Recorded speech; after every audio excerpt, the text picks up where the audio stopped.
Hello, everyone. I'm Nicole Saphier, along with Anita Vogel, Joe Concha, and Jason Chaffetz. And welcome to the Big Weekend Show. The big story tonight, Biden's big night at the White House Correspondents Dinner. But will he remember where he is? This was just yesterday. And I think that there's a lot of really. I'm doing the gridiron dinner on Saturday. Right. And one of the things, the serious thing I'm going to say at the gridiron dinner is that paraphrasing Jefferson, he said the choice between what we have and a free press. Well, a quick note to the president, the gridiron dinner was over a month ago. Meanwhile, this will be his welcome party. Anti-Israel protesters who want to shut down the White House Correspondents Dinner. Fox News correspondent Lucas Tomlinson is at the White House tonight. Well, good evening, Doc. That's right. Once inside the White House Correspondents' Dinner, President Biden is likely to face a very receptive audience. He also says he wants a piece of former President Donald Trump in a debate. I don't know if you're going to debate your opponent. I am somewhere. I don't know when. I'm happy to debate him. Former President Donald Trump says he'll debate Joe Biden anytime, any place. We're willing to do it Monday night, Tuesday night, Wednesday night, Thursday night, or Friday night on national television. We're ready. Just tell me where. We'll do it at the White House. That would be very comfortable, actually. But you tell me where. But we're ready. He's obviously not showing up now. We heard nothing. But he said today that, I'd love to debate, but he won't debate. I don't think he'll debate. Maybe he will. Maybe he will. I'm not sure he has a choice. President Biden will be heading to the Correspondents' Dinner shortly. As you mentioned, outside the dinner, he might face a much more chilly reception with those protesters over his conduct of the war in Gaza and his support of Israel, something we have not heard the president mention much in recent days. Doc? Thank you, Lucas. Well, maybe he'll debate. Maybe they will debate. I'm curious what everyone thinks if they're actually going to debate. I personally am waiting for KJP to issue the retraction from what right. President Biden said that, he wants to debate. I don't think they're going to debate. What do you think, Joe? I think he has to now because he's on the record saying he will debate. Do I think he's going to do the 3 presidential debates that we normally see in September, October? No, I say he waits till late October, well after early voting started. We saw John Fetterman use his strategy, and he'll go out there because if he does not, he looks like a coward, and it reaffirms everything that we've been thinking about this president. Too old, doesn't have the mental acuity, and can't speak outside of a teleprompter, Nicole. What do you think, Anita? I think there's merit to what Joe said, but I think actions speak louder than words. And I think to say I am going to debate is one thing, but I'd like to see it. And I think if he does, it will be late into October, like John Fetterman did. Same thing. Mm-hmm. I think President Trump is right. I don't think the puppeteers will allow him to go out there and do it.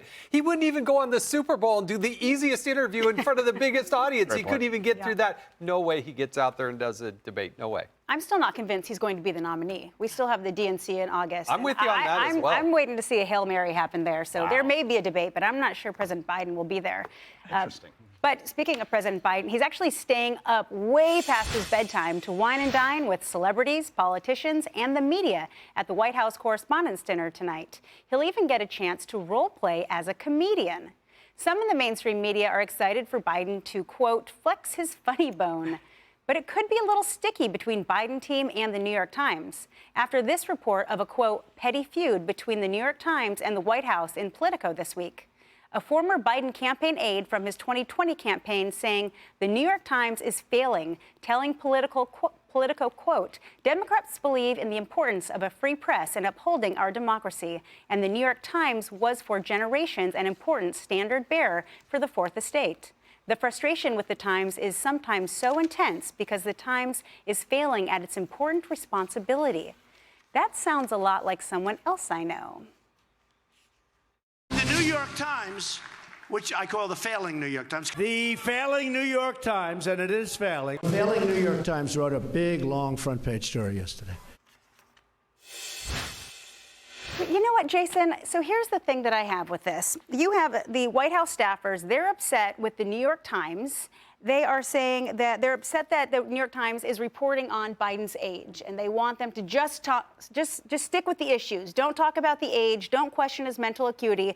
But the last time I saw a poll last month, Times Siena poll, 73% of all voters think that President Biden is too old to run for a second term. So isn't the New York Times just writing about what the American people are thinking? Isn't that the role of the media? His age and his mental acuity, that's a legitimate part of the story. But when you don't grant any interviews to a New York Times reporter, it's pretty hard to go back and complain about that. The New York Times, I think, put this out right now as a cover themselves. I don't know that they really are going to go after Biden. They could have done that for the last 3.5 years. I think what they were doing is just putting a marker down saying, oh, well, we tried, but they never have pushed this president or Kamala Harris to sit down and do substantive interviews. Well, speaking of Kamala Harris, in Politico magazine, this is a quote. When Vice President Kamala Harris arrived at the newspaper's Midtown headquarters for an off-the-record meeting, Sulzberger devoted several minutes to asking her why Biden was still refusing to grant the paper or any major newspaper an interview. Harris later grumbled to aides about the back and forth being a waste of the allotted time. And now this is a quote from the New York Times statement regarding that and just the presidential news coverage. For anyone who understands the role of free press in a democracy, it should be troubling that President Biden has so actively and effectively avoided questions from independent journalists during his term. In meetings with Vice President Harris and other administration officials, the publisher of the Times focused instead on a higher principle, that systematically avoiding interviews and questions from major news organizations doesn't just undermine an important norm, it also establishes a dangerous precedent and that future presidents can use to avoid scrutiny and accountability. Anita, what do you make of the fact that the New York Times is actually calling out the president for not taking these interviews? Yeah, it is quite stunning because they have had a cozy relationship in the past. The New York Times historically has been pretty favorable to the Biden presidency overall. I mean, among all the major papers. So it is interesting to see this dust up and to hear that reporters are getting retaliated against with they're cut off from sources, they're receiving less access. I mean, it seems kind of petty, but I do love the New York Times response on this. Just real quick, this is from the New York Times Washington bureau chief. She says, it's pretty much par for the course. No White House is ever happy with the coverage, and I don't see why they should be. Our job is to hold power to account. I mean, that's true, and I just hope that they hold up to that. Well, I mean, I certainly would like to see, as a citizen, the president come and speak to the media a lot more and not just go on certain podcasts and comedian shows and, Howard Stern show. I actually would like to see some hard-hitting interviews. Joe, I want to switch gears a little bit. White House Correspondents Dinner tonight. He's going to be flexing his funny bone. Here's the issue I have with this. He was in full flex in Raleigh recently when he tried to tell a joke to a crowd, and he says, "The other day, a defeated guy came up to me and said, 'Mr. President, I'm being crushed by debt, completely wiped out.' Then he paused and delivered the line. I had to look at him and say, 'Sorry, Donald, I can't help you.'" So here's the thing, Joe. He was meaning this to be funny. He was trying to make fun of Donald Trump and the bail and other fees that former President Trump is having to pay right now. The entire thing that caught me there is he is just so out of sync with the American people. In a recent poll, 52% believe they are financially worse off under Biden.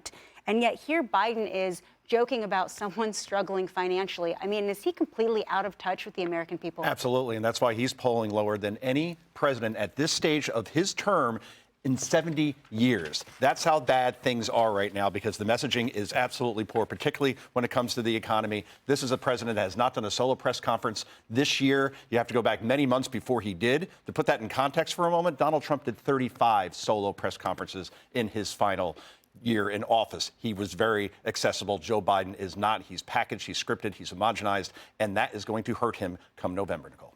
All right, well, we'll see. November's not far away. But President Biden is actually about to leave any moment for the White House Correspondents Dinner. And for the dinner tonight, we're going to be playing Biden Bingo. The standard bingo rules apply. The great Jimmy Fallon, host of Fox News Saturday Night, is rubbing elbows with the Washington elite. Jimmy, do you have your bingo card ready? Oh, I'm ready. Hello from the red carpet, everybody. We got a lot going on. I was just talking to Senator Fetterman from Pennsylvania. Hot damn. And there's a lot to get to. I don't mean to co-opt the hello, but you take it away. Jimmy, first of all, I want to say Senator Fetterman has become the best surprise of 2024. I just appreciate his stance on Israel and so much more. I would have loved to have been on that carpet with him. Very, very very surprised and proud of what he's doing these days. He has the best tux here, and he buried one of his Democratic colleagues in the Senate. If you stay tuned later, you're going to die laughing. It was very funny. All right, well, so it was very funny. Let's talk about our bingo picks. And you know what? I have Anita's bingo picks. Are we supposed to be doing that? Okay, well, so I personally, I am going with, can we put up our bingo cards? Can we see the bingo cards? Does anyone can see them? So I'm going with I down. I don't think Biden's going to mention Trump by name. He's certainly going to make a joke about his age, or at least he should. He loses a battle with the prompter. We all do. He's going to contrast himself to Trump and exaggerate his background. I also would like to throw a wild card in there. He's going to walk back the whole debating Trump thing. Really? Jimmy, what do you think? Oh, 100%. But there's one thing you got to remember. Howard Stern did ask him some tough questions yesterday, like, what is your name? What state are we in? So he is battle tested. I expect him, the best bet is that he doesn't say Trump's name. He's going to say the other guy. That's what I think the best bet is. But in Vegas, my over-under, because he's going to drink tonight, my over-under is 2 cans of Ensure for the president. All right. Hey, Jimmy, it's Anita Vogel. I want to give you my bingo card, okay? I'm taking N down here. I'm saying that the president may call Vice President Harris the president tonight. I think he's going to show up late because he typically shows up anywhere from 20 minutes to an hour late. I think when he's on stage, he might do that little Biden shuffle that we all see him do. And at the end of it, whatever he's going to say, he might just apologize for speaking too long, and then he'll continue to speak longer. What do you think? Wow. So you guys have pretty high hopes for this speech, huh? I think this is very solid analysis. What I'm surprised no one suggested was him going the wrong way on the way to the podium. Very, very strong possibility. Jimmy, I am way impressed with your outfit. I have never seen you look so dapper. I'm really sharp. Dapper. Like, I'm really impressed. You clipped on that tie, and you are there. I love it. All right, my bingo. Good for you. Good for you. Listen, go ahead. I will not have you insult my stylist or his seeing eye dog. I don't have to take this, but continue. I'm sorry. I mean, I do hope that you do have some sparkle on somewhere. I do miss the sequins. I'm used to seeing you wearing some sequins here and there.